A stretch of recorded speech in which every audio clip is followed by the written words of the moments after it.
നമസ്കാരം. സോഡിയാക് മീഡിയയിലേക്ക് എല്ലാ പ്രേക്ഷകർക്കും സ്വാഗതം. 2026 സെപ്റ്റംബർ മാസത്തെ രോഹിണി നക്ഷത്രക്കാരുടെ നക്ഷത്രഫലമെന്ന് പരിശോധിച്ച് നോക്കാം. രോഹിണി നക്ഷത്രം എന്ന് പറയുമ്പോൾ ഇടവക്കൂറാണല്ലോ. ഇടവക്കൂറുകാർക്ക് ചാരവശാൽ 3-ലാണ് ഈ മാസത്തിൽ വ്യാഴം സഞ്ചരിക്കുന്നത്. അപ്പോൾ ദൈവാധീനക്കുറവിൻ്റെ ചെറിയ പ്രശ്നമുണ്ട്. പക്ഷേ ഭാഗ്യാധിപതി സർവാഭിഷ സ്ഥാനത്തേക്കുന്നതിനെ കൊണ്ട് ഭാഗ്യങ്ങൾ അനുഭവിക്കാനുള്ളൊരു യോഗം ജാതകവശാൽ കാണുന്നുണ്ട്. അപ്പോൾ അത് വളരെ ഗുണമാണ്.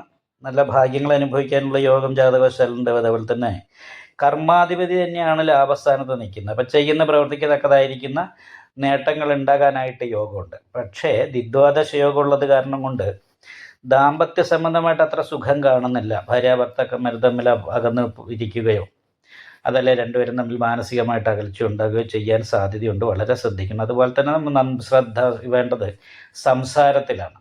നല്ല ഉദ്ദേശത്തോടുകൂടി സംസാരിച്ചാലും കേൾക്കുന്നവർക്ക് എടുത്തു ചാടി സംസാരിക്കുന്നത് പോലെ തോന്നും. സാമ്പത്തിക ഞെരുക്കം ഉണ്ടാകാൻ സാധ്യതയുണ്ട്. അതേപോലെ ധനകേ കഥനോ എന്ന് പറയുന്നൊരു യോഗം കൂടിയുണ്ട്. അഭക്ഷ്യമായ വസ്തുക്കൾ, അശുദ്ധിയുള്ള ഭക്ഷണങ്ങൾ നമ്മൾ അറിയാതെ കഴിച്ചു പോകാൻ സാധ്യതയുണ്ട്. അതും ശ്രദ്ധിക്കണം.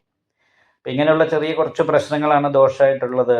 വീട് വിട്ട് നിൽക്കാൻ ആ യോഗം. വീട്ടിൽ നിൽക്കുമ്പോൾ ദേഷ്യം, എടുത്തിയാട്ടം പോലുള്ള പ്രശ്നങ്ങൾ ഉണ്ടാവും. 5-ൽ ബുധൻ നിൽക്കും സ്വക്ഷേത്ര ബലവാനായിട്ട് നിൽക്കുന്നത് കാരണം കൊണ്ട് തന്ത്രപരമായ ഈ സംസാരിക്കാനും എല്ലാ പ്രശ്നങ്ങളും മുൻകൂട്ടി മനസ്സിലാക്കാനുള്ളൊരു കഴിവുണ്ടാവും. അതുപോലെ തന്നെ 2-ാം ഭാവാധിപതിയാണ് ബലവാനായി നിൽക്കുന്നത്. അപ്പോൾ അത് കാരണം കൊണ്ട് സാമ്പത്തികമായിരിക്കുന്ന രീതിയിൽ താൽക്കാലികമായിട്ട് സാമ്പത്തിക ഞെരുക്കത്തിന് യോഗമുണ്ടെങ്കിലും പക്ഷേ ഭവന സംബന്ധമായിട്ട് മറ്റ് ആസ്തി പോലെയുള്ള കാര്യങ്ങൾ, സേവിങ്സ്, ഇങ്ങനെയുള്ള കാര്യത്തിൽ അനുകൂലാവസ്ഥയാണ് കാണുന്നത്.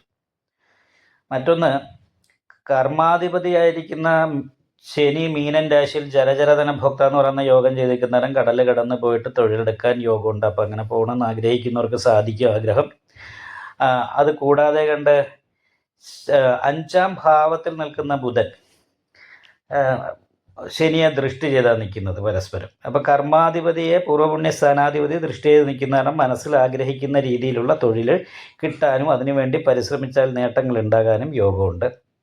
പ്രധാനമായിട്ടും കർമ്മസ്ഥാനത്ത് രാഹു നിൽക്കുന്നേരം തൊഴിലിൽ ഇടയ്ക്കിടയ്ക്ക് ചെറിയ മുടക്കങ്ങൾ വരിക, കാലിൻ്റെ മുട്ടിനിടയ്ക്കിടയ്ക്ക് വേദന ഉണ്ടാകുക, അതേപോലെ തന്നെ ഹൃദയ സംബന്ധമായിട്ട് കഴുത്ത് ഈ ഭാഗങ്ങളിലുള്ള രോഗാവസ്ഥ, ഇതൊക്കെയാണ് ശ്രദ്ധിക്കേണ്ടത്. ഇങ്ങനെയുള്ള കാര്യങ്ങൾക്ക് ജാതകവശാൽ യോഗമുണ്ട്. അപ്പോൾ അത് കാരണം കൊണ്ട് അതൊന്ന് ശ്രദ്ധിക്കുന്നത് നന്നായിരിക്കും. പിന്നെ എന്തെങ്കിലും പ്രശ്നങ്ങളുണ്ടെങ്കിൽ മുൻകൂട്ടിയൊക്കെ ചെക്ക് ചെയ്യുക.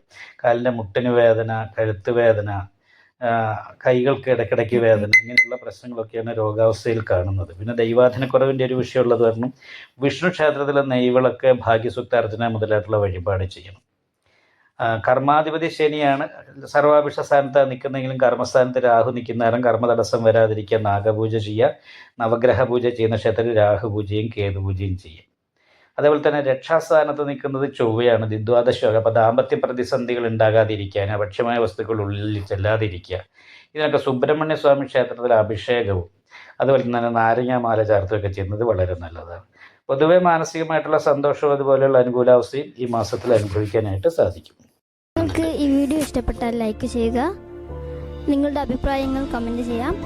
ജ്യോതിഷവുമായി ബന്ധപ്പെട്ട കൂടുതൽ കാര്യങ്ങൾ അറിയാൻ ഈ ചാനൽ സബ്സ്ക്രൈബ് ചെയ്യുക. ഞങ്ങളുടെ ഓൺലൈൻ കൺസൾട്ടൻസി നമ്പർ താഴെ ഡിസ്ക്രിപ്ഷൻ ബോക്സിൽ കൊടുത്തിട്ടുണ്ട്. ആവശ്യമുള്ളവർക്ക് കോൺടാക്റ്റ് ചെയ്യാവുന്നതാണ്.